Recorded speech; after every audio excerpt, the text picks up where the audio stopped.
a lot of times it comes down to different channels ultimately wanting the credit, right? Like they want more funding for their programs, and depending on how you look at it, and you even set up your org design, or you set up the way that you give credit, it's like it becomes more of a, are we doing what's right for the customer, or is it really I just want credit for my channel?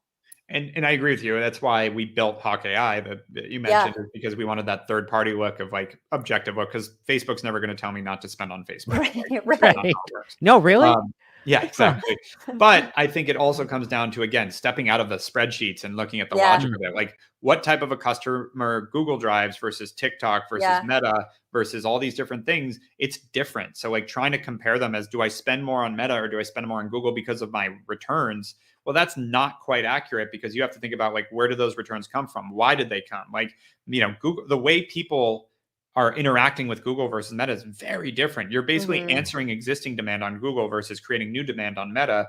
Meta and TikTok are more similar, but they're probably going to be different customer profiles, which you can track all these things. And so what I would you probably don't see a lot of people clicking on TikTok and Meta. You probably don't see that as much overlap, because people tend to gravitate towards one or the other these days. But you're able to then think about how that fits into your marketing strategy. And frankly, this is where it takes being a good marketer and actually thinking complexly. And I'd say that's the biggest shift the past 2-3 years, is that you actually have to understand all these channels to make a good business, because it used to be just spend $1 on Facebook, you make 6, and you're off to the races. Right. And that's not happening anymore. This is all pre-pandemic, during the pandemic time, and now since the pandemic. Living large. Yeah. Are there any, like, specifically post-pandemic, we see like Pinterest they added a new CEO last year, Snapchat, they're still kicking around. Like, you see any like channel trends that maybe your leading edge customers are picking up on that the broader market has not yet,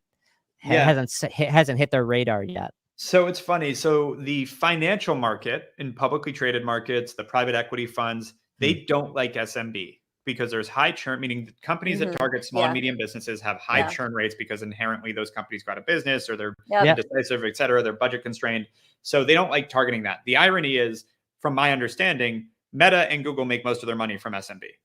But then all these other companies come up and avoid it, and this is going somewhere. So Snap originally launched with, high minimum budgets. They're only going to target brand campaigns. They're focused on the Fortune 2000. And when I actually met with some of the senior team at Snap a month and a half ago, and they've apparently started a really big push into the longer tail and into this SMB space, and creating really good returns.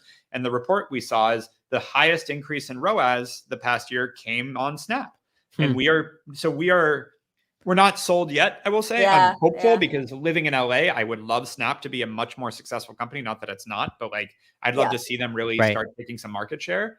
It seems like their head's in the right place right now. And as long as they stay focused on that, I think we're going to a meeting with them in like a week or two. They're having like a bunch of the more performance agencies and partners coming in that are, again, more focused on the SMB side, because they've realized like that long tail is really a lot more sustainable. And we see the same thing. Like, we work with a lot of big Fortune 500s, but we've never, like most agencies at our size, only work with Fortune 2000 or the mid-market and enterprise side. And we always kept the door open to small and medium businesses too, because I'm like, first off, that's where we make most of the impact. It's more fun to work that way. Yeah. Second off, the total addressable market there is way bigger. So